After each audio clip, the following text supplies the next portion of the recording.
ఈ భాగం వివరించగలిగితే బెటర్ అనుకున్నాను. నాకు ఇచ్చిన టైంలో ఇంకొంచెం ఇంకో మొక్క ఉంది, ఆ మొక్క కూడా చాలా విలువైన మొక్కే.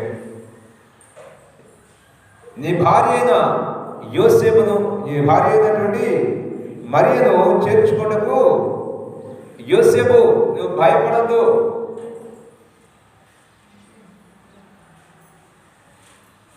ఎందుకు యోసేపు భయపడుతూ ఉన్నా?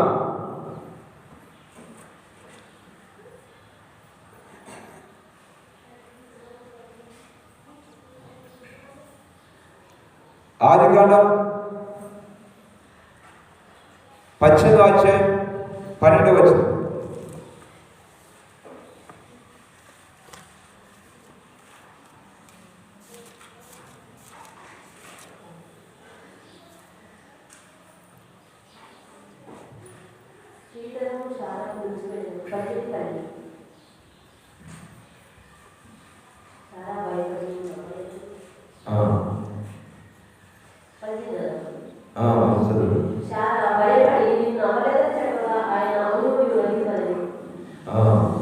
శారా ఇక్కడ ఎందుకు భయపడుతూ ఉంది?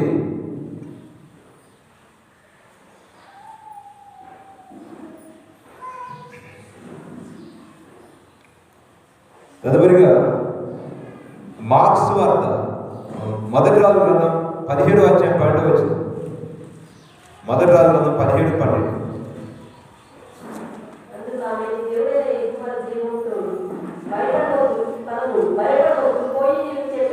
ఇక్కడ విధవరాలు ఎందుకు భయపడుతుంది? మార్క్స్ వార్త 5వ అధ్యాయం 36వ వచనం. మార్క్ రాసిన సువార్త 5వ అధ్యాయం 36వ వచనం. నేను పేరు త్వరగా తిప్పాలి.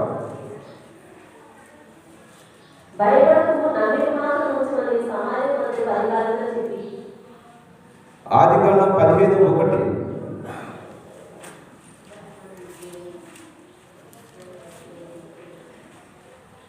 ఇవి జరిగిన తర్వాత యెహోవా వాక్యము అబ్రహాముకు దర్శనమందు వచ్చి, అబ్రహామా భయపడకము. ఇక్కడ అబ్రహాం ఎందుకు భయపడుతూ ఉన్నాడు? దేవుని మనం మొదటి వచ్చిన తర్వాత యోసేపు దగ్గరికి భయపడకము, నీ భార్య అయిన మరియ నువ్వు చేర్చుకుంటకు భయపడకము. లూకాసు వార్త 2వ అధ్యాయం 10వ వచనం చెప్తుంది అంటే, ఇదిగో ప్రజలందరికీ కలుగుబో సంతోషకరమైన శుభవర్తమానం. ఇది ప్రజలందరికీ కూడా సంతోషం ఇచ్చే శుభవర్తమానం అయ్యుడుగా యోసేపుకి ఎందుకు భయం వస్తుంది? ఎందుకు యోసేపు ఇక్కడ భయపడుతూ ఉన్నాడు?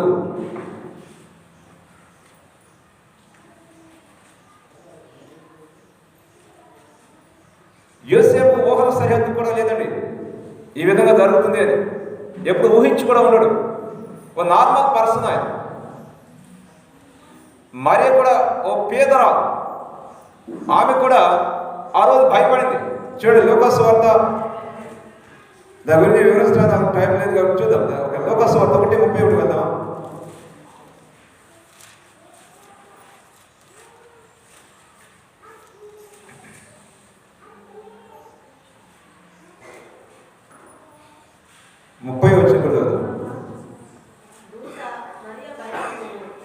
ఈ శుభవచనం ఏమిటో ఆలోచించుకొచ్చుండగా దూత, మరియా భయపడకము, దేవుని వల్ల నీవు కృప పొందితివి.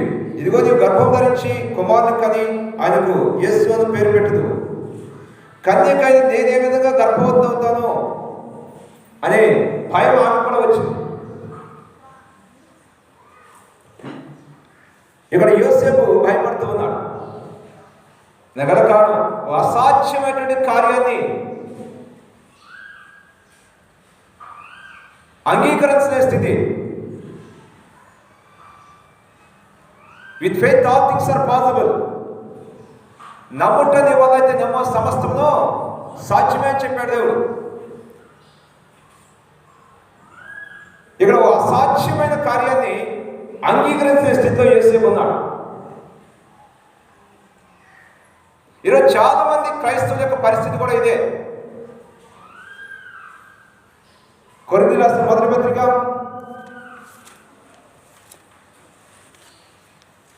1వ అధ్యాయం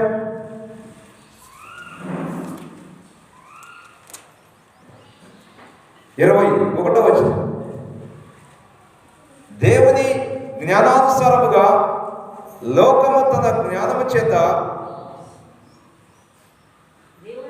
దేవుని ఎరుగకుండినందున స్వార్థ ప్రకటనను వెర్రితనము చేత నమ్మువారిని రక్షించుట దేవుని దయాపూర్వక సంకల్పమాయను. యూదులు సూచక్రియలు చేయమని అడుగుచున్నారు, గ్రీజేస్తులు జ్ఞానం వెతుకుచున్నారు. అయితే మేము సిలువ వేయబడిన క్రీస్తుని ప్రకటించున్నాం.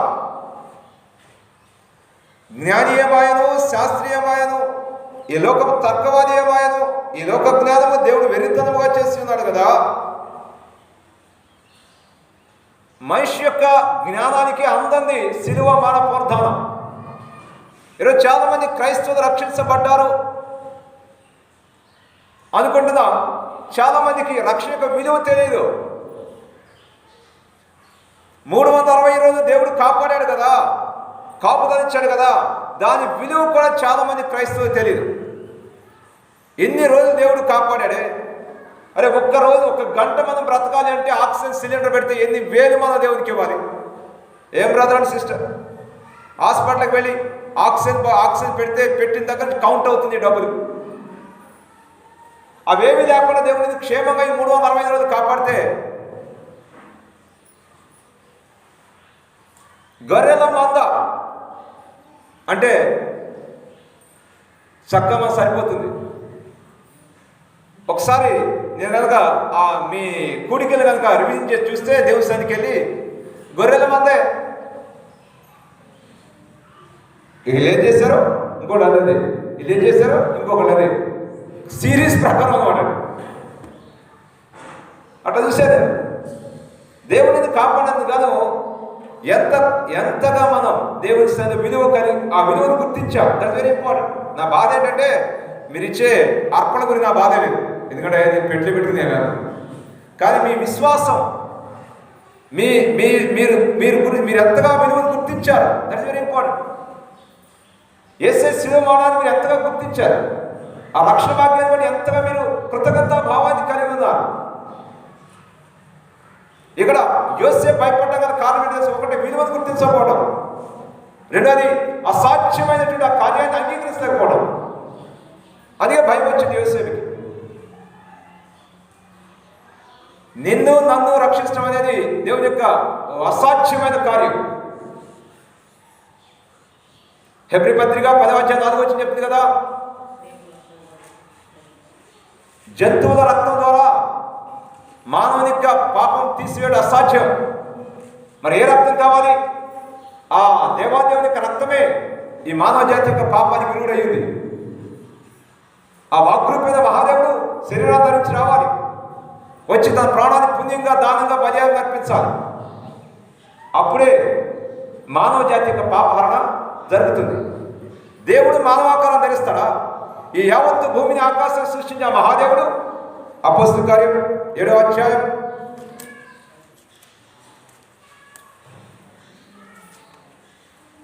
50వ వచనం, భూమి నా పాదపీఠము, మీరు నా కొరకు ఎలాంటి మందిరము కట్టుదురు, నా విశ్రాంతి స్థలమేది, ఇవన్నీ నా హస్తకృత్యములు కావా అని ప్రభు సెలవిచ్చుచున్నాడు. ఆకాశము నా సింహాసనం, భూమి నా పాదపీఠం. భూమి ఆకాశము పట్టదల మహాదేవుడు తను తాను తగ్గించుకొని పాపి అయినటువంటి మనిషి యొక్క ఆకారానికి రావటం అనేది ఇంపాసిబుల్ థింగ్. జన్మత కర్మత పాపం ఉన్న ఒక మనిషి యొక్క ఆకారానికి, ఒక పాపి యొక్క ఆకారానికి మన షేప్ ఏంటంటే పాపపు ఆకారం. జన్మత పాపం అయినా కర్మత పాపం ఒక పాపి షేప్లోకి ఓ మహాపరిశుద్ధుడు రావటం అనేది అసాధ్యమైన కార్యం. కాబట్టి చాలా మంది మనుషులు ఈరోజు కూడా యేసయ్యను అంగీకరించలేకపోతున్నారు. అసాధ్యమైన కార్యాన్ని ఆయన మన కొరకు జరిగించాడు. కేవలం సువార్త ప్రకటన వెర్రితనం చేత నమ్ము ప్రతి వారిని రక్షించడం దేవుని యొక్క దయాపూర్వక సంకల్పం అయింది. దేవుడు మాత్రమే సాధ్యం. ఆదికాండం 18వ అధ్యాయం 14వ వచనం. ఇక్కడ అబ్రహాముతో దేవుడు అన్నాడు కదా, అబ్రహామా నాకు అసాధ్యమైన కార్యములు కలవా అని అడుగుతున్నాడు. దేవునికి అసాధ్యమైన కార్యములు ఏముంటాయండి?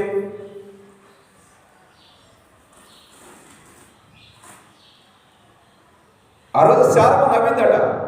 ఎందుకు నవ్వింది? పరిస్థితిని బట్టి నవ్వింది. ఏంటా పరిస్థితి? మీరు అక్కడ రండి, 18వ అధ్యాయం పరిస్థితి ఏంటో చూద్దాం. స్త్రీ ధర్మము శారాకు నిలిచిపోయాను. అబ్రహాము శారాయు బహుకాలము గడిచి వృద్ధులైరి. శారా అనుకుంటే నేను బలము ఉడిగిన దానను అయిన తరువాత నాకు సుఖము కలుగునా, నా యజమానుడు వృద్ధుడునై ఉన్నాడు కదా అని తనలో తను నవ్వుకొనేను. హలో,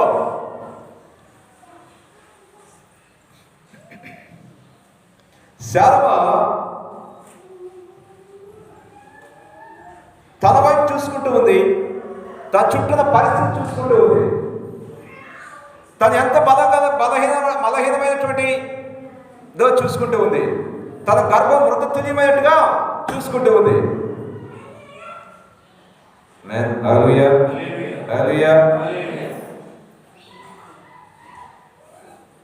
దావీదు అన్నాడు కదా, యుద్ధము యెహోవాదే.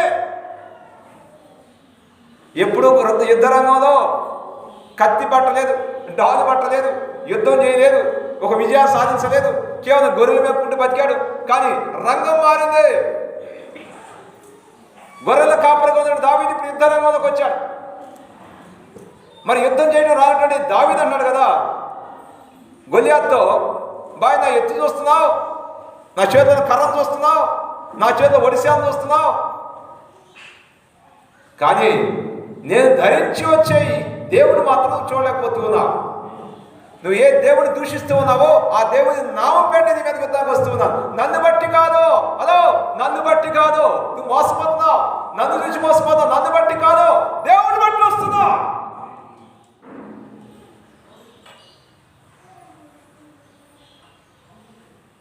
పౌలు మహాభక్తుడు అంటాడు 2 కొరింథీ 10:9, నేను ఎక్కడ బలహీనుడో, ఎస్ వేక నేను చాలా బలహీనుడి, నేను ఎక్కడ బలహీనుడో నన్ను బలపరిచే దేవుడు ఒకడు ఉన్నాడు, ఆయన బట్టి నేను సమస్తం చేయగలుగుతూ ఉన్నాను. శారమకు నేను సలహా చెప్పాలనుకున్నాను. అదేంటంటే, కేవలం తన మృతతుల్యమైన గర్భాన్ని చూసుకుని ఆమె నవ్వింది. కానీ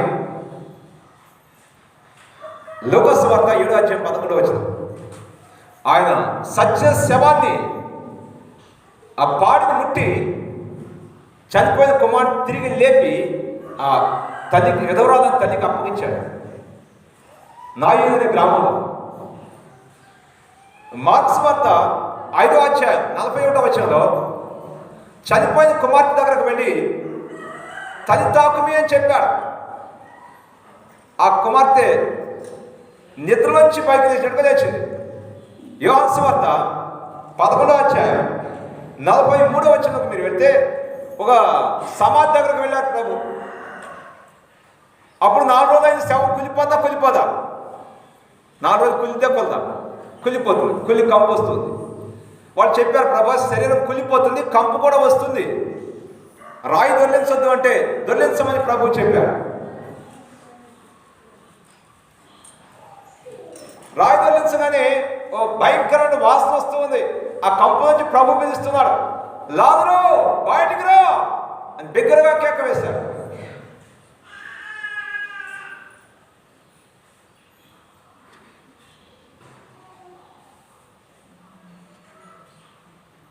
సమాధిలో ఉన్న లాజరు, కుళ్ళిపోయిన శరీరం కలిగినటువంటి లాజరు, ఆ శరీరం అంతా సెపరేట్ అయింది. లాజరు సజీవంగా బయటకు వచ్చాడు. నేను శారమకు సలహా చెప్పాలనుకున్నాను.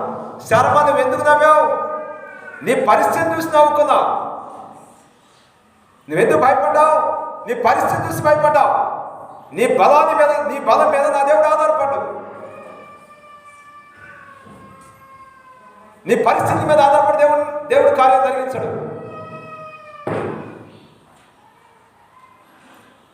చనిపోయినటువంటి యాయిరు కుమార్తె లేపాడు, నాయిని విధవరాల కుమారుడు లేపాడు, కుళ్ళిపోయిన శరీరాన్ని కూడా లేపాడు. అలాంటి దేవుడు నీ గర్భసంచిని ముట్టగడా. డాక్టర్లు అందరూ టెస్ట్ చేయొచ్చు, పిల్లలు పుట్టని చెప్పచ్చు, కానీ దేవుని ఎందని విశ్వాసం కనుక ఉంటే, నమ్ముటం నీ వల్ల అయితే, పరిస్థితి బట్టి కాదు, దేవుని బట్టి దేవుడు నమ్మాలి. కొంతమంది పరిస్థితి బాగుంటే ఏసై బాగా నమ్ముకుంటారు. పరిస్థితి ఆపోజిట్ అయింది అనుకోండి, ఏసై మీద నమ్మకం జారిపోతూ ఉంటుంది. పరిస్థితిని బట్టి కాదు నీ నమ్మకం ఉండాల్సింది, దేవుడిని బట్టి. ఆయన ఏమై ఉన్నాడో ఎరిగి ఉన్నావా? ఆయన అసాధ్యమైన కార్యం జరిగించగల దేవుడు ఆయన. చీకట్లో వెలుగులు పుట్టించగల దేవుడు ఆయన. ఎడారిలో నన్ను పుట్టించగల దేవుడు ఆయన. అరణ్యాల్లో త్రోవ కలుగు చేయగల దేవుడు ఆయన. ఇంకే కారణమై ఉండొచ్చు, చుట్టూ అంటే బ్యాక్ అయి ఉండొచ్చు. అలాంటి పరిస్థితుల్లో కూడా నీకు త్రోవ కలుగు చేస్తాడు ఆయన. That is the power of God.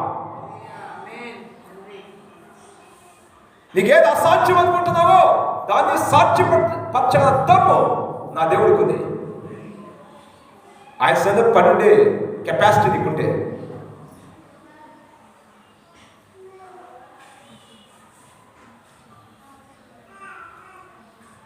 నీకు కూడా ఒక సలహా చెప్పాలనుకున్నాను.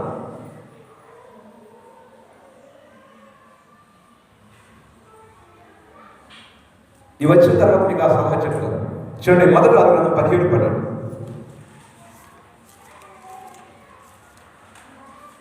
మొదటి రాజుల గ్రంథం 17వ అధ్యాయం 12వ వచనం.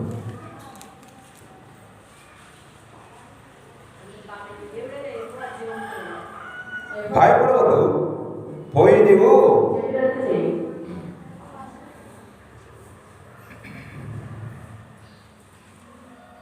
భయపడవద్దు అని దైవజనుడు చెప్తున్నాడు. అంటే ఆమె భయం ఉందనా కాదనా? హలో, దైవజనుడు మొదటి అప్పం తీసుకురమ్మని చెప్పాడు అంటే ఆమె భయపడకుండా వెళ్ళాలి. దైవజనుడు ఒక మాట చెప్పాడు అంటే భయపడకుండా పని చేస్తే ఖచ్చితంగా దీవించబడతారు. దైవజనుడుకి తెలుసు స్పష్టంగా ఏం జరగబోతుందో.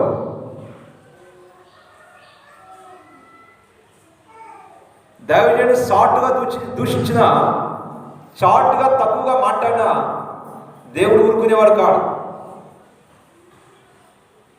ఆయన అబ్రహాంతో అన్నాడు కదా, నిన్ను దూషించేవాడిని శపిస్తాను, నేను చాటున నీ గురించి చాటుగా ఎవరైనా మాట్లాడితే వాడిని నాశనం చేస్తాను అని చెప్పాడు. అలాంటి శక్తివంతమైన దేవుడే.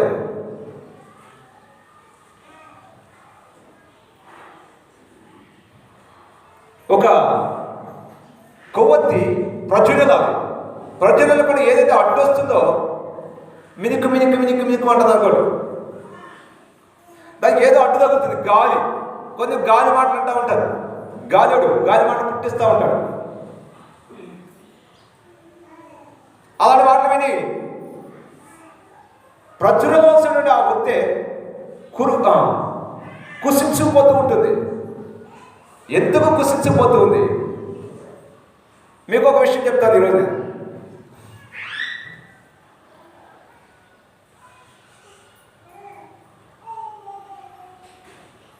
ఒక సహోదరుని బట్టి మరొక సహోదరుడు, ఒక సహోదరిని బట్టి మరొక సహోదరి విశ్వాసంలో ప్రజ్వలిల్లాలి, విశ్వాసంలో ఎదగాలి. అది ఎదగకుండా ఏ వ్యక్తి అయితే అడ్డుబండి అవుతాడో నిశ్చయంగా ఆ వ్యక్తి శ్రమ పాలవుతాడు. యేసయ్య చెప్పాడు కదా, అడ్డులు రాకమాదా, కానీ ఎవరి వల్ల అయితే అడ్డు వస్తుందో వాడు తిరుగుట్రాయి కట్టుకుని లోటైన సముద్రం దూకటం పెట్టన్నాడు ఆయన. అన్ని శ్రమలు ఉంటాయి బిడ్డ, పట్టపగల నక్షత్రాలు కనపడతాయి. ఆ వేలు మాత్రం ఎదగమని. నా ద్వారా ఒక విశ్వాసం ఎదగాలి. ఎదగడం అంటే తన సమయాన్ని దేవుని, విశ్వాసం అంటే ఇవ్వడమే. ఏంటి ఇవ్వడం? సమయం, సామర్థ్యం, సొమ్ము. సస్సస్సులు దేవుని కొరకు వెంటనే బిడ్డగా ఎదగాలి. దేవునికి సమయం ఇవ్వాలి, సామర్థ్యాన్ని ఖర్చు పెట్టాలి, సొమ్మును ఖర్చు పెట్టాలి. సస్సస్సులో విస్తారంగా ఉండాలి. అదే విశ్వాసం. విశ్వాసం అంటే ఇవ్వడమే. నన్ను బట్టి మరొక సహోదరుడు విశ్వాసం ఎదగాలి. అలా ఎదగకపోతే నేనైనా నువ్వైనా ఖచ్చితంగా తిరుగుట్రాయి కట్టుకొని లోతైన సముద్రం మనం దూకడం పెట్టాలి. ఎందుకంటే రాబోయే శ్రమ తట్టుకోలేదు. పట్టపగలే నక్షత్రాలు కనబడతాయి. Don't forget that. అది ఏ విషయమైనా సరే డోంట్ ఫర్గెట్ దట్. ఏ విషయంలో సరే నీవు మరొకరికి అడ్డుపడి అయ్యావో, దేవుడికి ఇచ్చే విషయంలో కానీ, దేవుడి సన్నిధిలో పనిచేసే విషయంలో కానీ, దేవుడి సన్నిధిలో ప్రార్థించే విషయంలో కానీ నీవు మరొకరికి అడ్డయ్యావో తస్మత్ జాగ్రత్త. దేవుడు తాట తీసే రోజు ఉంది. ఆ రోజు పట్ట పగలని నక్షత్రాలు. ఈ మాట పదే మా ఊళ్ళో వాడేవాళ్ళకి నేను కూడా నేర్చుకున్నాను. పట్టపగలే ఎవరైనా పట్టపగల నక్షత్రాలు కనపడతాయండి. నువ్వు చూడు, పట్టపగల ఆకాశం నక్షత్రాలు కనపడతాయి, కానీ వీడికి కనపడతాయి పట్టపగల. ఈ పట్టపగలే అర్ధరాత్రి అయింది. పట్టపగలే చీకటి కమ్ముకుంటారు. కాబట్టి దేవుని పనికి అడ్డుకు రాకమానో కానీ ఏ వ్యక్తి వల్ల అడ్డుకు వస్తాయో ఆ వ్యక్తి తిరుగుట్రాయి కట్టుకొని లోతైన సముద్రంలో దూకటం లేదని ప్రభు చెప్పాడు. ఓ క్రొవ్వొత్తి ప్రజ్వలకుండా ఏ గాలి అడ్డపడుతున్నాడో వాడిని ఖచ్చితంగా దేవుడు తీర్పు తీరుస్తాడు.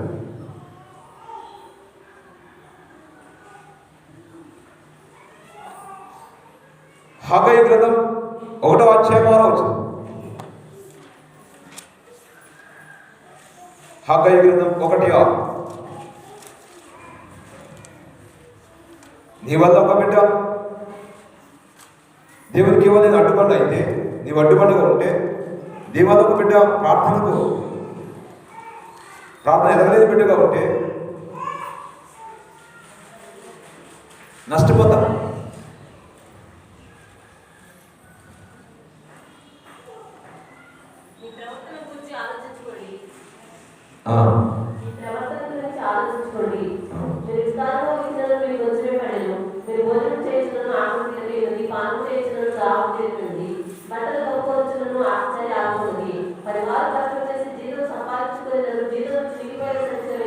నా దగ్గర ఉన్నటువంటి పిల్లలు కానీ పాస్టర్ కానీ అడగండి.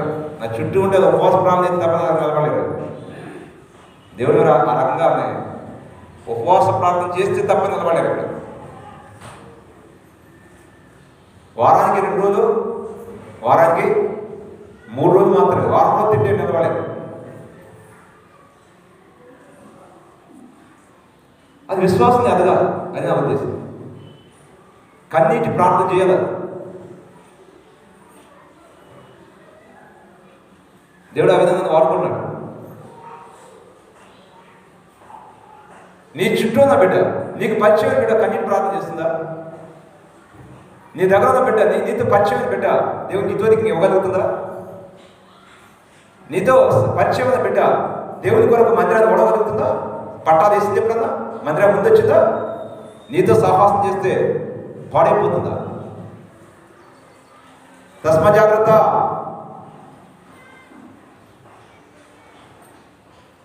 నా యేసయ్య రాయో రప్ప చెట్టు పుట్ట కాదు. ఆయన మన మధ్య ఉన్నాడు, మన హృదయాలు చూస్తూ ఉన్నాడు.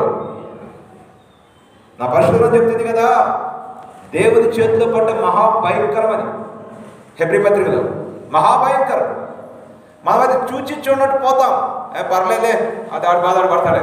కానీ దేవుడు అలా పోడు, చూడకుండా పోడు. అని గట్టిగా తాడతీస్తాడు. గట్టిగా చర్య తీసుకుంటాడు. ఎందుకంటే తన బిడ్డ పాడైపోకూడదు కదా. ఆ దాంట్లో కూడా ప్రేమ ఉన్నాయి, దాంట్లో కూడా ప్రేమ ఉంది. హగ్గయి గ్రంథం 1:6 ఏమన్నాడు దేవుడు? మీ ప్రవర్తన గురించి ఆలోచించుకోండి. మీరేమన్నా మీ పనులు బ్రహ్మాండంగా చేసుకున్నారు. ఫిలిప్పీ రాసిన పత్రిక 2:20 చెప్తుంది కదా, అందరూ తమ సొంత కార్యమే చూసుకొచ్చున్నారు కానీ యేసుక్రీస్తు కార్యమును చూడరు అని. మీ పనులు బ్రహ్మాండంగా చేసుకుంటూ ఉన్నారు. దేవుని పని మాత్రం పాస్ట్ గారు ఒక్కడే చేయాలి. ఆదివారం హాజరప్స్కి వెళ్తే గొప్ప రికార్డ్ బదులైపోయిందంటే ప్రతి ఆదివారం మందిరానికి వస్తే గిన్నీస్ బుక్ రికార్డే.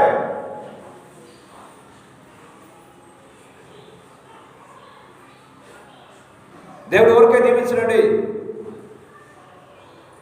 ఆయన పరీక్షించే దేవుడు అండి. హృదయాన్ని పరిశీలన చేస్తాడు, పై పరిశీలన. నీ మాట కాదండి, నీ మాట హృదయాన్ని పట్టుకుంటే దమ్ము అయిపోతుందండి. Don't forget. నువ్వేదో మాట అనేసి పర్లేదు నేను ఎవరు చూడలేదంటే బిడ్డా, పట్టపగల నక్షత్రాలు పట్టపగల చీకటి కమ్ముకుంటా. జాగ్రత్త. హృదయాన్ని పరిశీలన చేసే దేవుని ఎదురు మనం ఉన్నాం. మీ ప్రవర్తన గురించి ఆలోచించండి. మీరు విస్తారంగా విత్తారు, కానీ కొంచెం పంట వచ్చింది. ఎందుకు వచ్చింది కొంచెం పంటే? ఎందుకు పంట అంతా పాడైపోయింది అని దేవుని అడిగితే, దైవ గ్రంథాన్ని అడిగితే, మీ ప్రవర్తన నా దగ్గర సరిగా లేదు.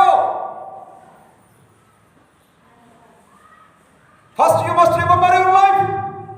First you must remember your behaviour. నీ ప్రవర్తన గురించి ఆలోచించు. ఒకసారి నువ్వే విధంగా ప్రవర్తించావు నీకు సమృద్ధిగా ఇచ్చినప్పుడు? నువ్వే విధంగా ఆలోచించావు? నా మందిరం గురించి, నా మందిరం నిధి గురించి, నా పరిచయం గురించి నువ్వు ఎలా ఆలోచించావు నాకు తెలియదా? అమెరికా వెళ్ళి మన సహోదరులు అక్కడ బాత్రూంలో వాళ్ళు టీ కప్ను వాడారట. టీ కప్పు పెద్ద పెద్దవి ఉంటాయి అమెరికా దేశంలో, వాడే టీ కప్పు. మన వాళ్ళకి మగ్గులు వాడే అలవాటు బాత్రూంలో. మగ్గు దొరకలే, ఎక్కడ చూసిన బాత్రూమ్ అంతా. ఆ టీ కప్పు తీసుకొచ్చి మగ్గుగా వాడుకున్నారు. అది అమెరికా అధ్యక్షుడి దాకా వెళ్ళిపోయింది, ఎంబసీకి వెళ్ళిపోయింది. మన దేశ గౌరవాన్ని వీళ్ళు పాడు చేశారు కాబట్టి వీసా మొత్తం పూర్తిగా రద్దు చేసి పారని గవర్నమెంట్ ఇచ్చింది ఆర్డర్. వాళ్ళిద్దరూ ఎందరూ ఈ భూమి మీద బతికున్నంత కాలం అమెరికా దేశం కట్టడానికి లేదు. ఎందుకంటే కఠినమైన నిర్ణయం అమెరికా తీసుకుందంటే వాళ్ళ దేశ సాంప్రదాయాన్ని వాళ్ళు అవమానపరిచారు. ఆఫ్టర్ ఆల్ బాత్రూమ్ మగ్గుపడితే ఏంటది మనం అనుకోవచ్చు, కానీ అది వాళ్ళ దేశ సాంప్రదాయం కాదు. ఇండియాకు వచ్చారు అమెరికా నుండి దైవ సేవకులు. స్త్రీలు రాగానే కౌలించుకున్నారు, ముద్దు పెట్టుకున్నారు, షేక్ హ్యాండ్ ఎత్తున్నారు, దగ్గర తీసుకుని హత్తుకుని ముద్దు పెట్టుకున్నారు. మోహిత్ గారు గబా పరిగెత్తుకుంటూ వచ్చారు. అయ్యా అలా చేయడు. మా దేశ సాంప్రదాయం ప్రకారంగా భర్త తప్ప మరే పరపురుషుడు ఆ విధంగా చేయటానికి లేదు. అది మా దేశానికి విరుద్ధమైన సాంప్రదాయం. అంటే ఇండియా వచ్చినప్పుడు అమెరికా వ్యక్తి ఎలా ఉండాలో నేర్చుకోవాలి, అమెరికా వెళ్ళినప్పుడు ఇండియా వ్యక్తి ఎలా ఉండాలో నేర్చుకోవాలి. మరి లోకంలో నశించిపోయే మనం దేవుని రాజ్యంలోకి వచ్చినప్పుడు ఎలా ఉండాలో నేర్చుకోవద్దా? లోకంలో నశించిపోయే నీవు దేవుడు ఎంతో ప్రేమించి ఎంతో ప్రణాళిక వేసి నరకానికి జోగుచు నన్ను ఆ రాజ్య సభ్యుడిగా చేస్తే ఆ రాజ్యం ఎలా ఉండాలో నేర్చుకోవాలా వద్దా?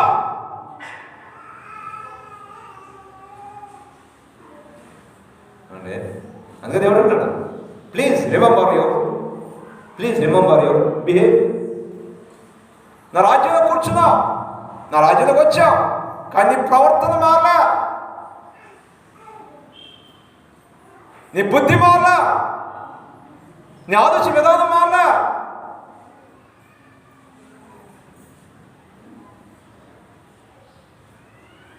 మీకు గొంగళపురం గురించి చెప్తాను కదా, గుర్చేయండి. కానీ ఇంకొక థాట్కి వెళ్తాను నేను. మాట్లాడే రామచంద్రని తీసుకొచ్చి మందిరం దగ్గర పెట్టాడు పాస్టర్ గారు. ఏం చిలక అది? మాట్లాడే రామచిలక. ఆ రామచిలక అంటుందట, స్థలం మారింది కానీ మనుషులంతా పాతాళం అంటుందట. ఆ రామచిలక అంత ముందు సారా కొట్టు దగ్గర ఉందట.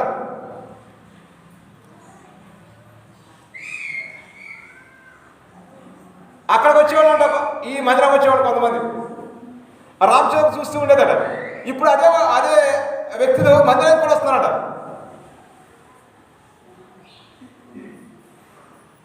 ఇంకోటి ఏం చెప్పాను మీకు,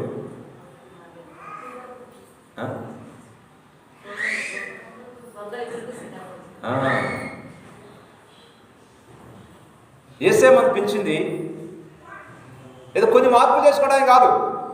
అటువరకు మందిరానికి వచ్చేదాన్ని కాదు, లోకంలో ఉండగా ఇప్పుడు మందిరానికి వస్తాం. అటువరకు సహోదరులు అయితే తల మీద ముసుగు వేసేవాళ్ళు కాదు, ఇప్పుడు ముసుగేస్తున్నారు. పోయిదో కొత్త కొత్త ఎవరిలాగా. అటువరకు ఆదివారం మందిరానికి వచ్చి కూర్చునేవాళ్ళు కాదు, ఇప్పుడు ఆదివారం మందిరానికి వచ్చి కూర్చున్న మహాభక్తులు. ఇలాంటి మార్పులను బట్టి కాదు దేవుడు నిన్ను నన్ను పెంచింది. ఇలాంటి మార్పులు చేసుకోవడానికి కాదు, ఇలాంటి మార్పు కొరకు కాదు దేవుడు ఆశించేది నిన్ను నన్నుండి. పూర్తిగా రూపాంతరం చెందాలి, నీ రూపం మారాలి, నీ క్యారెక్టర్ మారాలి, నీ వ్యక్తిత్వం మారాలి. అది దేవుడు ఆశించేది. ఏదో కొన్ని మార్పులు కాదు, రూపాంతరం. మార్పు కాదు, రూపాంతరం. Don't forget that. ఓ గొంగళ పురుగు ఏ విధంగా రూపాంతరం చెందుతుందో సీతాకోచులుగా. గొంగళ పురుగుకి సీతాకోచులకి సంబంధం ఉందంటారా? ఉందా? గొంగళ పురుగు మీ ఇంట్లో పెట్టుకుంటారా? మరి సీతాకోచులుకొని ఇంట్లో పెట్టుకుంటారు. ₹1,00,00,000 పెట్టి ఇల్లు కట్టించాయన. వరుస సీతాకోచు, రంగురంగు సీతాకోచు, ప్లాస్టిక్ సీతాకోచు తెచ్చి వరుస అంటించాడు. గొంగళ పురుగు అంటిదా? గొంగళ పురుగు అంటే అది ఓ అసహ్యమైనటువంటి జీవితం. మరి సీతాకోచుల కంటే ఓ అందమైన జీవితం, ఆశీర్వాదకరమైన జీవితం, అనేకులను ఆకర్షించే జీవితం. ఎంత మంచి వ్యక్తిత్వం! ఆ వ్యక్తిత్వం ఎలా వస్తుంది? కీర్తన గ్రంథం 1వ కీర్తన 2వ వచనం కదా, ధర్మశాస్త్రం దివారాత్రులు ధ్యానించేవాడు ధన్యుడు. యోహాను సువార్త 1:14 చెప్తుంది కదా, ఆ వాక్యము శరీరధారి అయి ఎప్పుడు ధ్యానిస్తూ ఉంటావో ఆ వాక్యము నీలోకి వస్తుంది.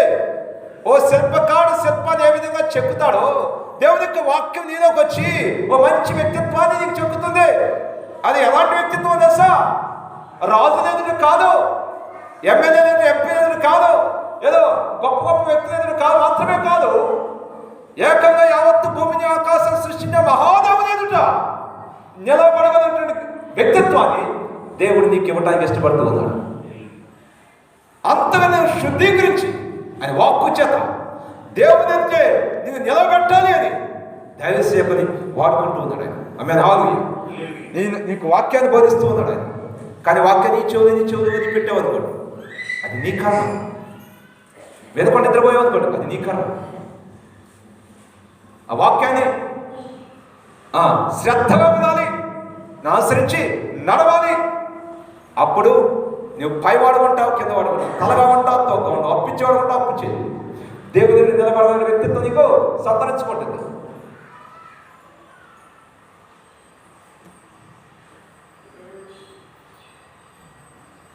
దివారాత్రులు ధ్యానిస్తూ యెహోషువ గ్రంథం 1వ అధ్యాయం వచ్చి చెప్తుంది కదా, దివారాత్రులు ధ్యానిస్తూ కుడికి కానీ ఎడమ కానీ తొలగకుండా ఉంటే నువ్వు చక్కగా ప్రవర్తిస్తావు, నీ మార్గంలో వర్తిల్లుతావు. హల్లెలూయా.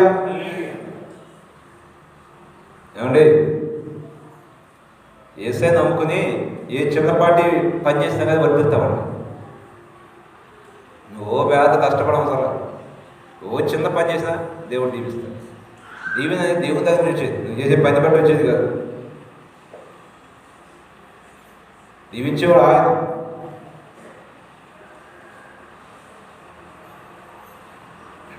దేవుని ఎంత కష్టపడ్డా ఉపయోగం లేదు. మీకు ఒక విషయం చెప్పండిరా, నువ్వు ఇప్పుడు ఏమైతే కలిగి ఉన్నావు అవన్నీ కూడా everything you have came from God.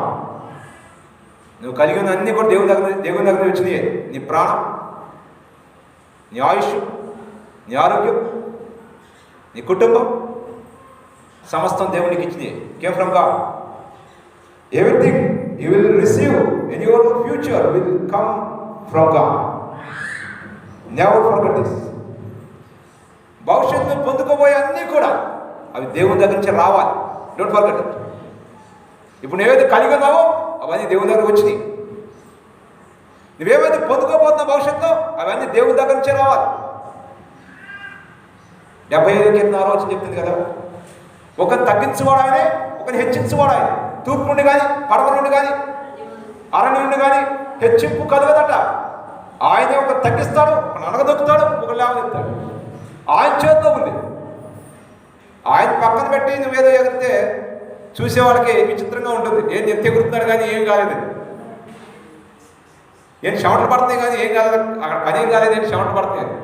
కొంతమంది అలాగే ఉంటుంది, ఓ కష్టపడిపోతున్నట్టుంటారు కుక్క బిజీగా, కానీ ఏముండదు అక్కడ. చివరికి అన్నీ సున్నాలే, అన్నీ 0 మార్కులే. నేను కబడ్డీ ప్లేయర్ని, డిఫెన్స్ ప్లేయర్ని, అప్పుడు డిఫెన్స్ కూడా ఆడేవాడు అనుకోండి. డిఫెన్స్ అంటే తెలుసు కదా, కబడ్డీలో పట్టుకోవడం.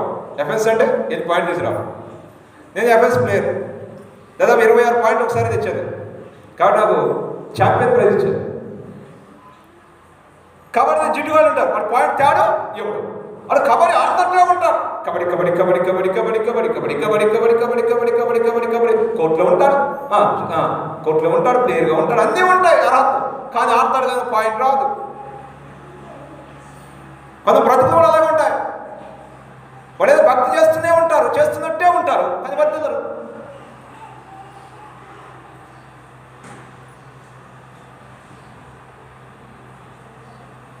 Please remember your behaviour, please remember your life. ఒకసారి నీ జీవితాన్ని చూసుకోగలవా? ఒకసారి నీ ప్రవర్తన గురించి ఆలోచించుకోగలవా? దేవుడికి ఇచ్చిన రోజు ఆయన చూడలేదా? ఈరోజు నువ్వు నష్టపోయిన రోజు ఆయన చూడలేదా? ఆయన తెలుసు, సమస్తం ఆయన తెలుసు. దానికి గల కారణం కూడా నువ్వే, నీ ప్రవర్తన దానికి గల కారణం. అటు అదేమైనా ఆజ్ఞానం చేశాడు సార్, అటు 10,000 మంది, ఇటు 1000 మంది గొప్పగోలు, అటు కొండలు, అటు మెత్తలు తత్తరీదిగా నా కృప నిన్ను వీడిపోదు అని చెప్పాడు.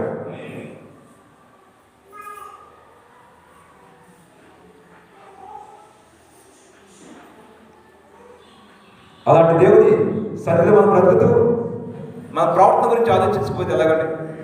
ఎప్పుడు కూడా ప్రవర్తన చెక్ చేసుకుంటూనే ఉండాలి. ఆమేన్, హల్లెలూయా. ఆయన సన్నిధిలో మనం ఒప్పుకుంటూనే ఉండాలి. మలాకి గ్రంథం 1వ అధ్యాయం 6-8 వరకు. మలాకి గ్రంథం 1వ అధ్యాయం 6-8 వరకు.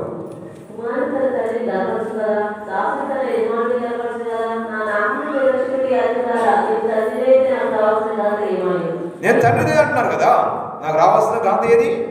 నేను యజమాని అయితే నాకు భయపడేవాడు ఎక్కడున్నాడు? అయితే ఏమి చేసింది నామం నిర్లక్ష్య పెడుతుంది మీరందరూ. నా బలిపీఠం మీద అపవిత్రమైన భోజనం మీరు అర్పించి ఏం చేసింది అపవిత్రపరచదు మీరందరూ. గుడ్డిదాన్ని తీసుకొని నాకు బలిగా అర్పించేదా అది దోషము కాదా?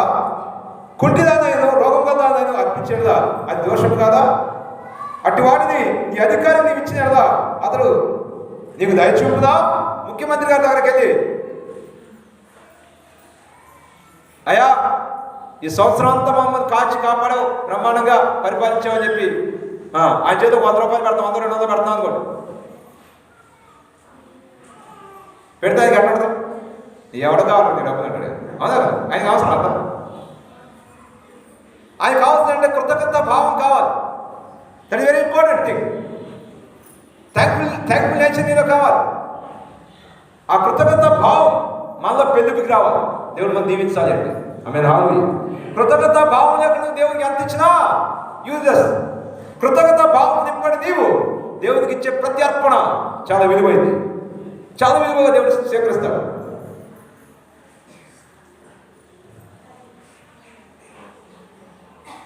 కుంటిదాన్ని రోగాలని ఎందుకు ఈ మాట దేవుడు మాట్లాడుతున్నా అంటే పనికిరాని అన్నా అలా అంటే దేవుని విషయాన్ని ఎంత ఎంత తేలిగ్గా చూస్తున్నారో మనకు అర్థమవుతుంది.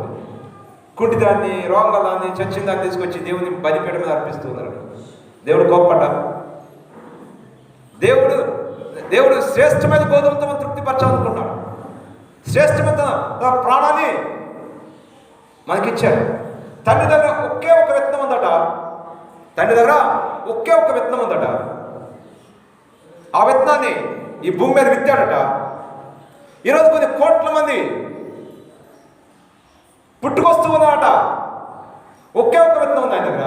ఆయన ప్రభు చేసి తన కుమారుడు ఆ విత్తనాన్ని ఈ భూమి మీద విత్తాడు. ఆయన బాలయేసుగా ఈ లోకంలో ఆయన ఉద్భవించి శిలువ మరణాన్ని పొంది ఆ విత్తనం ద్వారా ఈరోజు ప్రపంచవ్యాప్తంగా అనేక మంది పుట్టుకొస్తూ ఉన్నారు. నువ్వు విత్తకుండా పంట పోయలేవు. నీ విత్తే విత్తనం శ్రేష్టమైన అయి ఉండాలి, ది బెస్ట్ అయి ఉండాలి. దేవునికి ఇచ్చేటప్పుడు చాలా జాగ్రత్తగా ఆలోచించాలి. మన దేవునికి ఇస్తూ ఉన్న పాస్టర్ గారికి కాదు. నువ్వు ఇవ్వకుండా చేతులు ముడిస్తే దేవుడు ఎలా పంపించడం నేను చూస్తా. That is my challenge. నన్ను పిలిచిన దేవుడు నమ్మదగిన వాడు. డూ ఆర్ డై మీద దగ్గరికి వెళ్తా. నాకు ఎందుకు దేవుడు ఇవ్వడో చూద్దాం. నీకు నాకు ఇదే ఛాలెంజ్. దేవుడికి పాస్టర్ గారికి ఇస్తున్నాను, నువ్వు ఈ రోజు చూడడం మానే. This is my challenge. Pastor గారికి ఇస్తున్నాను నువ్వు అనుకుంటే ఈ రోజు నుంచి మానే. దేవుడు నాకు ఎలా ఇవ్వడో నన్ను పిలిచిన దేవుడు, నేను తెలుసుకుంటా దేవుడితో. చాలా మంది పాస్టర్ గారికి ఇస్తున్నట్టు ఇస్తారు. మీ డబ్బులు ఎవడం కాదు. నీ మూట కట్టుకుని మూల పెట్టుకుని బ్యాంకులో పెట్టుకో. ఉంటే ప్లాట్ కొనుక్కో, పొలం కొనుక్కో. నాకు అవసరమైన డబ్బులు. దేవునికి కావాలి, నీ సమయం కావాలి, నీ సామర్థ్యం కావాలి, నీ సొమ్ము కావాలి. దేవుడికి ఆయన పని కొరకు నీ దగ్గర తీస్తున్నాడు. ఆయన మళ్ళీ 100 పోల్స్ ఇస్తాను చెప్తున్నాడు. చూడండి, మార్క్స్ 10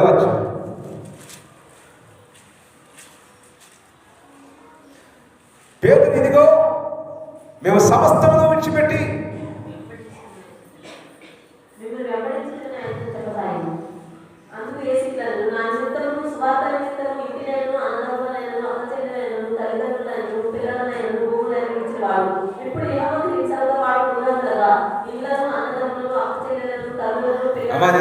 అంతా ఎక్స్ప్రెస్ దాకా వెళ్ళిపోతున్నాం. అది అర్థమే కావట్లేదు. మళ్ళీ అది క్యాచ్ చేయాలి కదా. అసలు చదువురాదు, నేను బాగా చదువుకున్నావు, స్పీడ్ చదువుతున్నావు.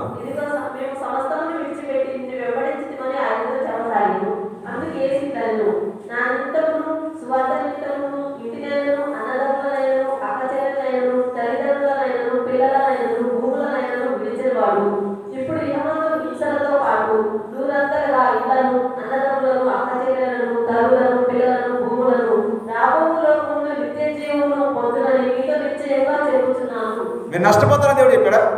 మీరు ఎప్పుడు ఇల్లు అమ్మి దేవునికి ఇచ్చారా? పొలం అమ్మి దేవునికి ఇచ్చారా? చూడండి, హెబ్రీ పత్రిక 10:34. హెబ్రీ పత్రిక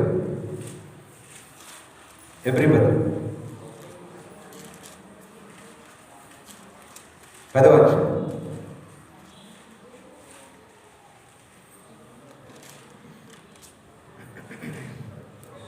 34వ వచనంలో బి పాయింట్, మీ ఆస్తి కోల్పోవటకు 10 కూడా చదువు. మీరు మరి శ్రేష్టమైనది స్థిరమైనది స్వాస్థ్యమైనది ఎరిగి, మీరు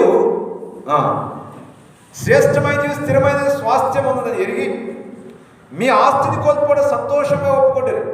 కాబట్టి మీ ధైర్యం విడిచిపెట్టబడి దానికి ప్రతిఫలముగా గొప్ప బహుమానము కలుగును. హల్లెలూయా.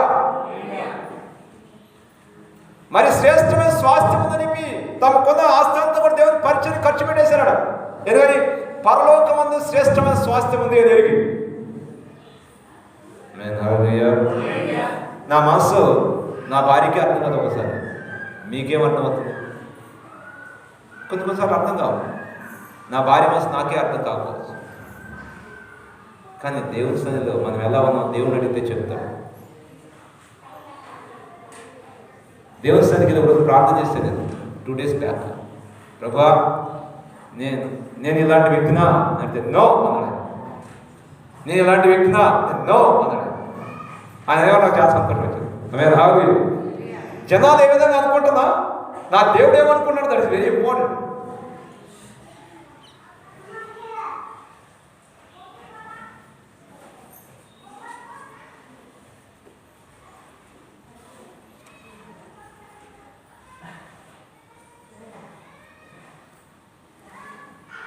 విత్తటం కోయటం అనేది యేసయ్య ఎదిగినటువంటి యేసయ్య నేర్పించిన ప్రిన్సిపల్. అది గద్ది 6:7 అన్నాడు కదా, don't be marked, man is what he shows, God cannot be marked. దేవుడు విక్రించబడ్డ మనిషిని ఏమి ఇస్తాడో ఆ పంటనే కోస్తాడు. మనం విత్తే విత్తనం యొక్క కెపాసిటీ బట్టి మాకు వచ్చే పంట ఉంటుంది. తండ్రి దేవుడు ది బెస్ట్ విత్తనాన్ని భూమి మీద ఇస్తాడు. ఈ రోజు కూడా కొన్ని కోట్ల మంది పుట్టుకొస్తూనే ఉన్నారు, రక్షించబడుతూనే ఉన్నారు. ది బెస్ట్ రిజల్ట్ అనేది వస్తూ ఉంది. ఒక మంచి విత్తనాన్ని తన కుమారుడైన యేసుక్రీస్తుని ఈ భూమి మీద విత్తాడు. ఆయన వదులుకోకుండా పొందుకోట్లా. ఈమె భయపడుతూ ఉందట. ఎవరు? విధవరాలు. మొదటి అప్పనాలు తీసుకురమ్మంటే ఆయన భయపడుతూ ఉందట. ఎందుకు భయపడుతున్నావు దేవునికి ఇవ్వటానికి? అమ్మా విధవరాలా, నువ్వెందుకు భయపడుతూ ఉన్నావు? ఇంకా కొంచెం ఏముందయ్యా, ఒక్క లాస్ట్ మీద అయ్యేది. ఇంక నాకు నా కొడుకు అప్పాలేసి ఇద్దరం కలిసి తిని చచ్చిపోదాం అనుకున్నా. ఇప్పుడు దైవసేవుడు వచ్చాడు, చివరిలో వచ్చాడు ఆయన. ఇంకా 4 రోజుల ముందు వచ్చి ఉంటే పోలే రేపటికి ఉంది కదా, ఈరోజు ఒక అప్పం చేసి ఇచ్చేవాడు. కానీ ఆ లాస్ట్ మీదకి వచ్చాడు ఆయన, చివరికి వచ్చాడు ఆయన. ఇంకేమి లేవు.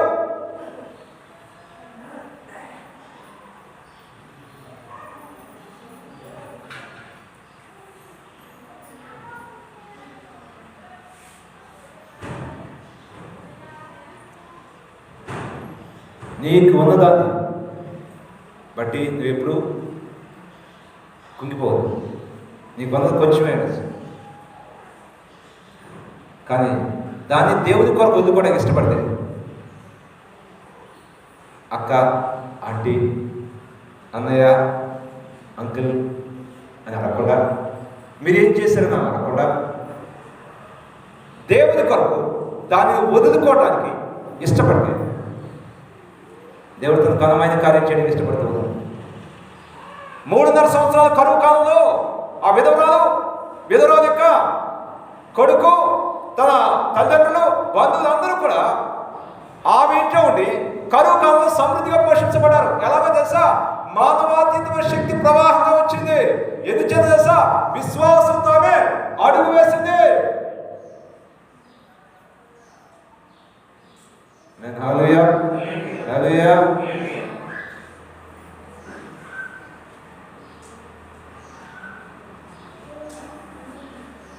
ఈ లోకంలో తెచ్చింది లేదు, తీసుకొని పోయేది కూడా లేదు. ఒక దేవస్థానంలో నమ్మకంగా ఉందా? యేసయ్య చెప్పిన లోకసువార్త 6:35 ఇయుడి అప్పుడు మీకు ఇవ్వబడదు, అందించి కుదించి మీరు ఏ కొత్త కొద్ది అదే కొత్త తిరిగి మీకు కొలబడుతుంది అని చెప్పారు. సామెతల 14 చూద్దాం. సామెతల 14, ప్లీజ్ చదవండి బైబిల్. సామెత 14, సామెత గ్రంథం 10వ అధ్యాయం 4వ వచనం చదవగలరా? బద్ధకముగా పనిచేయవాడు దరిద్రుడు, శ్రద్ధ గలవాడు, శ్రద్ధ గలవాడు, కష్టపడిన ఆకలి గలవాడు. దేవుని కొరకు కష్టపడిన ఆకలి కనుక నీలో ఉందనుకోండి, నిశ్చయంగా దీవించబడతాం. ఓటే బ్రదర్, దేవుని పోలు విత్తుతూనే ఉండు. పంట విస్తారం ఎదగాలి, వస్తూనే ఉంటుంది. విత్తే పనులు నువ్వు ఉండు, పంట ఇచ్చే పనులు ఆయన ఉంటాడు. మేము హల్లెలూయా. నువ్వు పెక్కలతో నిశ్చయించాలి, దేవుని పని విత్తుకుంటూ వెళ్ళిపో. 100 folds, 100 రెట్లు. మార్క్స్ వార్త 10వ అధ్యాయం 25 వచ్చింది కదా, 100 రెట్లు మీకు ఇస్తాను దేవుడిని వాగ్దానం చేస్తున్నాడు. మేము హల్లెలూయా. ఆ విధంగా దేవుడు దీవించడం అనిపించాడు. వ్యర్థము సమస్తము వ్యర్థమే. సూర్యుడి కింద నడుపడుచున్న ప్రయాసం కలుగుతున్న ప్రయోజనం ఏమి? తరం వెంబడి తరం గతించిపోతుంది. సూర్యుడి కింద తరాలు గతించిపోతూ ఉన్నాయి. ఎవరు తెచ్చింది ఏమి లేదు, తీసిపోయింది కూడా ఏమి లేదు, అక్కడ ఇటు వెళ్ళిపోతాం.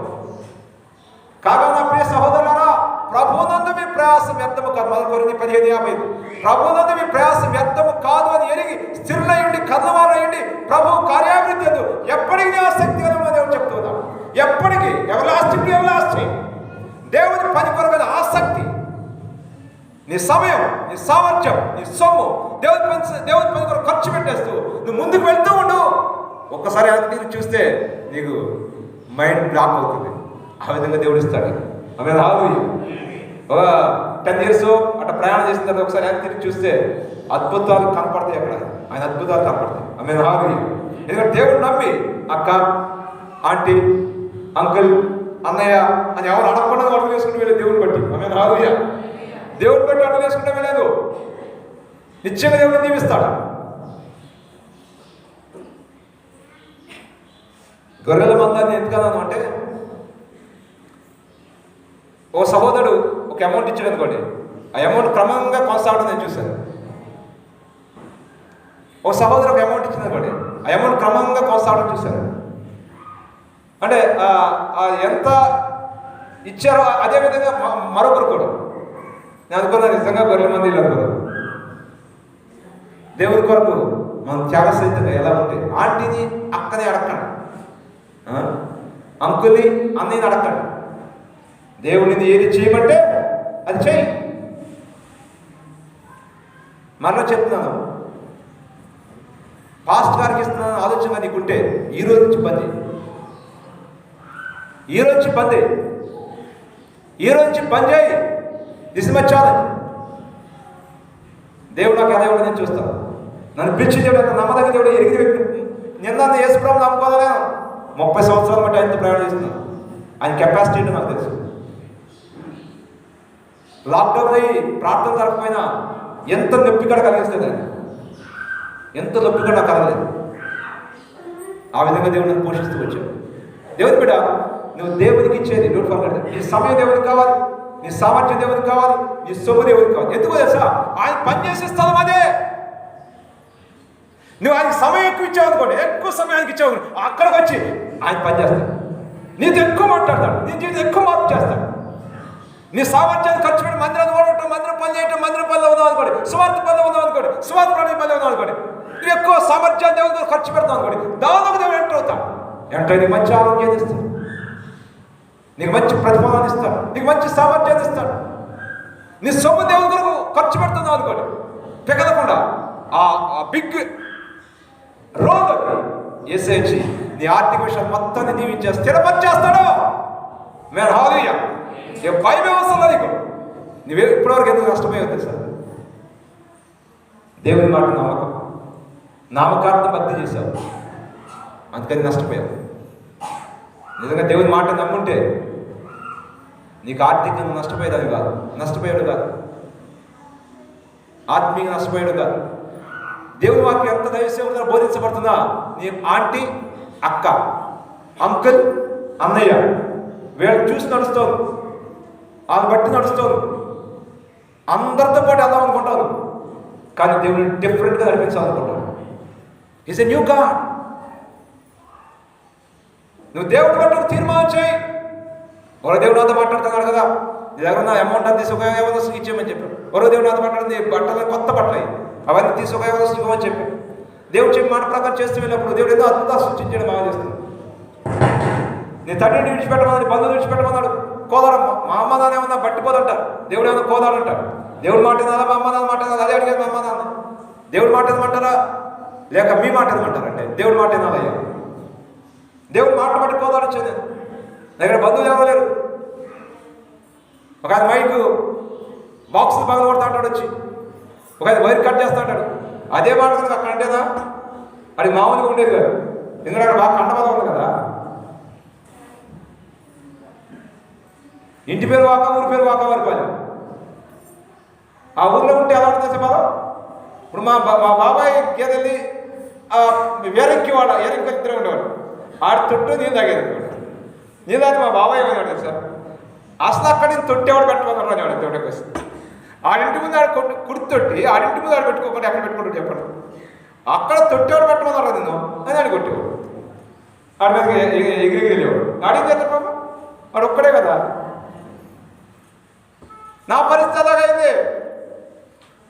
కోదాడు వచ్చిన తర్వాత ఎగురుతా ఉన్నారు. ఒక ఆయన బాక్స్ బాగా కొడతా అంటాడు, ఒక ఆయన వైర్ కట్ చేస్తా అంటాడు, నీ ఎవరిని తెస్తా అంటాడు. నేను ఇక్కడ కోదాడిని పంపించకపోతేగా చూడు అంటాడు ఒక ఆయన. మరి నాకు దిక్కేవారు దేవుడే, నన్ను పిలిచిన దేవుడే. దేవుడి పాదాల దగ్గర పడి ఉపవాసం ప్రార్థన చేస్తూ ఉండగా ఆయనే అక్కడ ఉన్నాక తొక్కి పారేసి కొట్టు చెప్పడం ఆగి అది ఒకటే మాట చెప్పాడు. ఇక్కడికి వచ్చేటప్పుడు, నేను నీకంటే ముందుగా పోతా నా కుమారా, మెట్టగా ప్రతి స్థలం అనగదొక్కుతా నా కుమారా, ఎదప్ప గడి పగలబడతా, ఇద్దరితో విడబడతా, నిన్ను పేరు పెట్టి ఇశ్రాయేలు యెహోవా నేనే నువ్వే తెలుసుకుంటా, నీకు కూడా నిదానం అందుకలసిన ధనాన్ని నేను నీకు అప్పగిస్తా, నేను నీకంటే ముందుంటా, భయపడదు. మా తాత చేయలేదు పాస్టర్,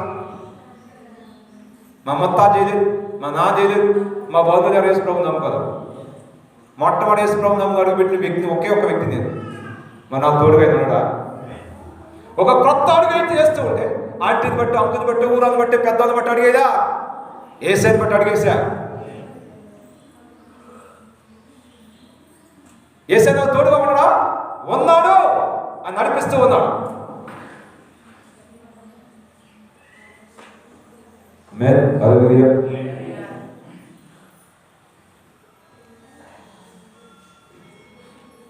ప్రార్థన చేద్దాం. నువ్వెందుకు భయపడుతూ ఉన్నావు?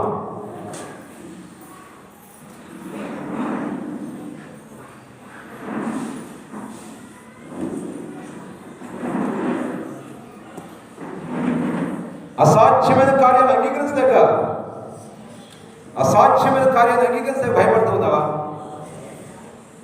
యేసయ్య నీ కొరకు శిలువలో ప్రాణాన్ని పెట్టి నీ గొప్ప రక్షణ ఇచ్చాడే, దాన్ని అంగీకరిస్తున్నావా? రోడ్డు అప్పుడు రూపాయి దొరికితే దాన్ని తీసుకుంటే అది లేదు. అదే ముఖ్యమంత్రి కేసీఆర్ గారు వచ్చి 10 కోట్లు నీకు ఇస్తే కేసీఆర్ గారు ఫోటో పెట్టి నీ కొడుకు, నీ కూతురు, నీ మానవాళ్ళ చదువు దండం పెట్టిస్తాం. ఎందుకంటే కేసీఆర్ గారు వాళ్ళు ఏమన్నా బతుకుతున్నారో 10 కోట్లు ఇచ్చేయడం లేదు. మరి రూపాయి ఇస్తే, రూపాయి నీకు దొరికితే తీసుకుంటే తీసుకురావడం మారేస్తాం. ఎందుకు యేసయ్య నీకు ఇచ్చే 1,00,000 రూపాయలు లాంటిదా, 10 కోట్లు లాంటిదా? దేవుని బిడ్డ, యేసయ్య నీకు ఇచ్చిన రక్షణ రూపాయ, 10 కోట్ల? 10 కోట్ల మించిందా? Choice is yours. నీ నిర్ణయం మీద నీ బ్రతుకు ఆధారపడి ఉంటుంది. అసాధ్యమైన కార్యాన్ని ఎవడు ఎన్నడు నీ బంధువులు, నీ స్నేహితులు, నెలవాళ్ళు, మన బంధువులు ఎవరు కూడా చేయడం ఘనమైన కార్యాన్ని నా జీవితాల్లో దేవుడు జరిగించాడు. పాపిష్టి బ్రతుకులోంచి ఓ పరిశుద్ధమైనటువంటి స్థలానికి ఈ పరిశుద్ధమైన జీవితాన్ని అనుగ్రహించాడు. ఇది అసాధ్యమైన కార్యం. గొప్పల జీవితం అంది, ఓ అసహ్యమైన జీవితం అంది. ఆయన ప్రేమించి ఓ పరిశుద్ధ స్థలంలో కూర్చోబెట్టాడే, నీకు స్థలం ఇచ్చాడే. నువ్వు చేసే అసహ్యమైనటువంటి కార్యాలను ఆయన సహించి, ప్రేమించి, క్షమించి నీకు స్థలం అంటూ మందిలో ఇచ్చాడే. ఆయన సన్నిధిలో నీకు స్థానం ఇచ్చాడే. దాన్ని నువ్వు నిర్లక్ష్యంగా ఎంచితే ఎంత గౌరవం.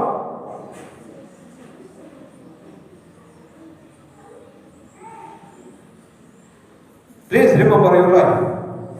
Please remember your behaviour. ఎందుకు నీకు విస్తారమైన కొంచెం పంట వచ్చింది సహోదరా? ఎందుకు కొంచెం పంట ఇంటికి తెచ్చుకున్నా? ఏంటో దరిద్రం. ఒకప్పుడు నీకు ఇచ్చాడు, నీ హృదయాన్ని పరిశీలించాడు. ఇప్పుడు ఇవ్వకుండా పరిశీలన చేస్తూ ఉన్నా. ఒకసారి దేవుడు ఫుల్గా ఇచ్చి పరీక్షిస్తాడు మన హృదయాన్ని. దేవుని కొరకు ఎంతగా ఉపయోగపడతాము. అక్కడ ఉపయోగపడలేదు అనుకోండి, మొత్తం తీసేసి కూడా పరీక్ష చేస్తాడు. నేను ఎంతవరకు నమ్ముకుంటాడు. Don't forget my dear brother and sister. పరీక్ష లేకుండా ప్రమోషన్ లేదు దేవుని సన్నిధిలో. ఎర్ర సముద్రంలో పరీక్షించాడు ఇజ్రాయెల్ ప్రజలు. 0/100 వచ్చినాయి. కాబట్టి వాళ్ళతో చెప్పాడు, మీరు ఒక్కడ కూడా నేను ఇచ్చే నెమ్మది మీరు పొందారు. అలా బతకడమే నెమ్మది లేకుండా. నేను ఇచ్చే నెమ్మది దరిదాపులు కూడా మీరు రాలని చెప్పాడు. ఒక యెహోషువ కాలేబు తప్ప. నేను వాగ్దానం చేస్తే ఆ నెమ్మదిని దేశాన్ని మీరు రాలేరని చెప్పాడు. 30 లక్షల మంది ప్రజలు 7 టాకుల మంది రాజు చేశాడు. నువ్వెంత, నేనెంత? ఆఫ్టర్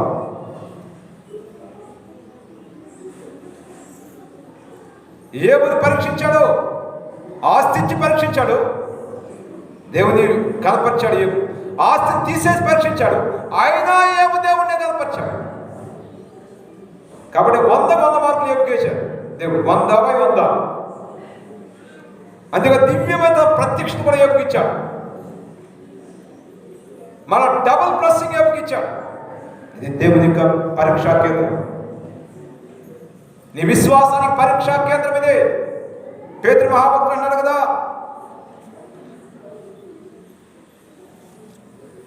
పేతురు రాసిన మొదటి పత్రిక 1:7 ఈ విధంగా ఉందండి.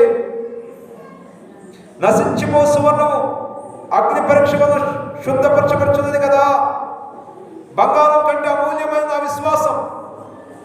ఈ పరీక్షల చేత పరీక్షకు నిశ్చయమై యేసుక్రీస్తు ప్రత్యక్షమైనప్పుడు నాకు మెప్పు మహిమ కాంతకరుడు కారణమైంది అన్నాడు.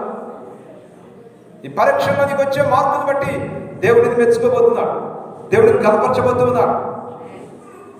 పరీక్షా కాలంలో ఉన్నావేమో సహోదరి సహోదరుడా, దేవుడిను అది ఏమి లేని స్థితిలో దరిద్రావస్థ ఉంచి పరీక్షిస్తున్నాడేమో, లాజరు వలె నిన్ను ఉంచి పరీక్షిస్తున్నాడేమో, లేక సమృద్ధి ఇచ్చి పరీక్షిస్తున్నాడేమో. సమృద్ధిలో ఉండగా నువ్వు దేవుని మాట విని లోబడి ఉంటే ఈరోజు నీకు దరిద్రం వచ్చేది కాదు. ఒకవేళ దరిద్రంలో ఉన్నావా, ఈ దరిద్రంలో ఉండి దేవుని మాట లోబడితే నీకు సమృద్ధి ఇవ్వబోతూ ఉన్నాడు.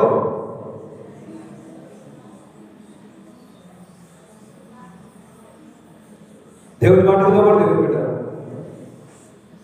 దేవుడు నీ గురించి ఏమనుకుంటున్నాడు దేవుడిని అడుగు. దేవుడు ఫ్రీగా చెప్తాడు. మనుషుల మాటలు నమ్మద్దు.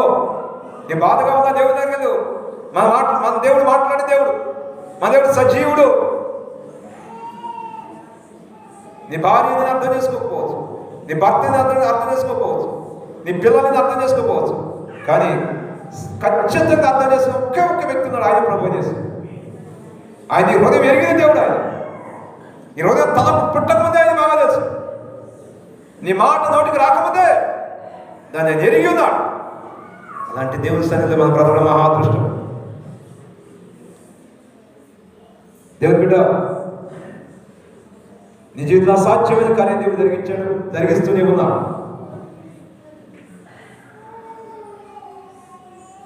దాన్ని అంగీకరించు. నీ పరిస్థితిని బట్టి నిన్ను చూసుకొని నీ పరిస్థితి కుంగిపోవద్దు.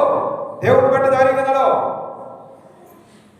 నిన్ను నిత్యత్వాన్ని తీసుకెళ్ళేది ఆయనే, సమాధిలో నుండి లేపేది ఆయనే. ఆయన బట్టి అడుగులు ముందుకు వేసుకుంటూ వెళ్ళు. నీ చుట్టూ గాఢాంధకారం పోయిందేమో, నీ పరిస్థితి బాగోలేదేమో, మృతతుల్యమైన గర్భాన్ని కలిగి ఉన్నామేమో, పిల్లలు కళ్ళ స్థితిలోనే ఉన్నామేమో. ఆయన దేవుడు బట్టి అడుగు ముందుకై నిత్యంగా దేవుడి జీవితం ఘనమైన కార్యం చేయబోతున్నాడు.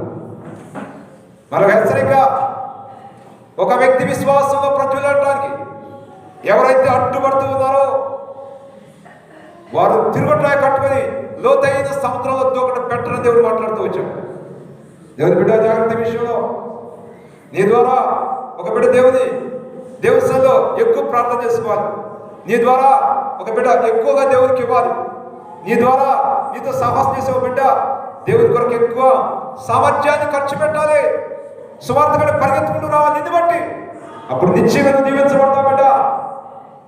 అలా కాని పక్షంలో నిన్ను బట్టి మరో సహోదరు దేవునికి తగ్గించుకోవడం కానీ, ఇవ్వలేకపోవడం కానీ, నిన్ను బట్టి ఒక బిడ్డ దేవుని ఎక్కువ ప్రార్థన చేసుకోలేకపోవడం బట్టి కానీ, నిన్ను బట్టి ఒక బిడ్డ నా సామర్థ్యాన్ని దేవుని కొరకు ఖర్చు పెట్టలేకపోవడం జరిగితే బిడ్డ, నా భాషలో చెప్తున్నాను, రాత్రిపూట నక్షత్రాలు కనపడతాయి కానీ పట్టపగల చీకట్లు కనుక్కుంటుంది.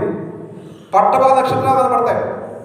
ఏం చేయాలి నీకు అర్థం కాదు. పాస్టర్ గారు ఏం చేయాలి అర్థం కావట్లేదండి, నాకు ఏం చేయాలి తోస్తుందండి అంటూ పెక్క మొక్క పెట్టుకునే రోజులు వస్తుంది నీ జీవితంలో. అలాంటి స్థితికి వెళ్ళదు బిడ్డ. నిన్ను బట్టి మన బిడ్డ దేవునికి వ్యతసందే బిడ్డగా తయారు కా. నిన్ను బట్టి మన బిడ్డ దేవుని ఎక్కువ ప్రార్థన చేసే బిడ్డగా తయారు కా. నిన్ను బట్టి మన బిడ్డ మందిరానికి వచ్చి మందిర సాపలేయటం లేదా మందిరం పట్టడం లేదా ఏదో పని దేవుని సువార్త పరిచయం పర్వెత్తుకుంటూ రావాలి. నిన్ను బట్టి అప్పుడు నువ్వు దీవించబడతావు.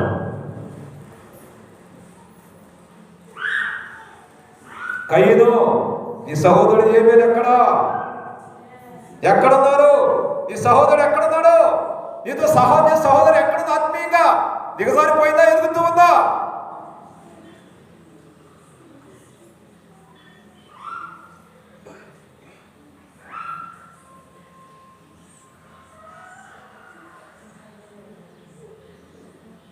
ఎందుకు దేవునికి ఇవ్వడానికి భయపడలేదు? దేవుని పనులు ఎంత విత్తుతావో అంతగా దీవించబడతావు. దానికి తండ్రి అయిన దేవుడే మనకు సజీవ సాక్షి. ఆయన దగ్గర ఒకే ఒక్క విత్తనం ఉంది, ఆయన ప్రభువు చేసి ఆయన భూమి మీద విత్తే కొన్ని కోట్ల మంది ఈరోజు పుట్టుకొస్తూ ఉన్నారు, పంటకొస్తూ ఉన్నాడు. ఆయన విత్తకుండా పంటను కోయలేవు. విశ్వాసం ఉంటేనే విత్తగలవు.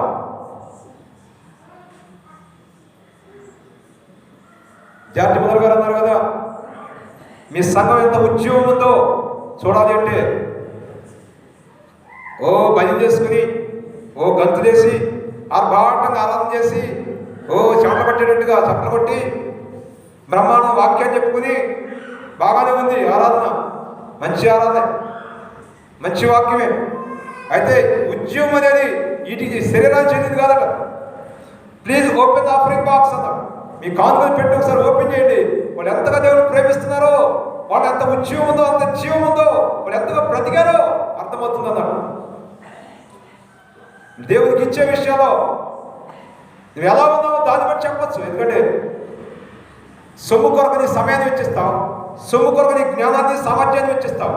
అదే సొమ్ము తీసుకొని దేవుని మందిరంలో వేస్తున్నావు అంటే టోటల్గా సస్సస్వత దేవుని కొరకు ఖర్చు పెడుతూ ఉన్నా అంటే అది ఎంతో విశ్వాసంతో కూడిన విషయం.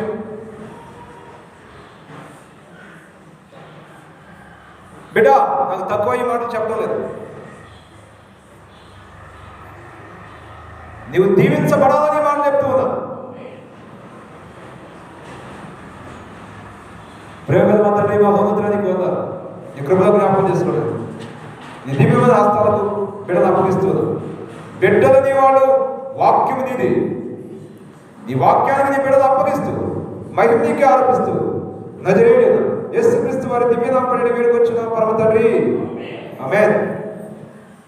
అందరికీ వందనాలు.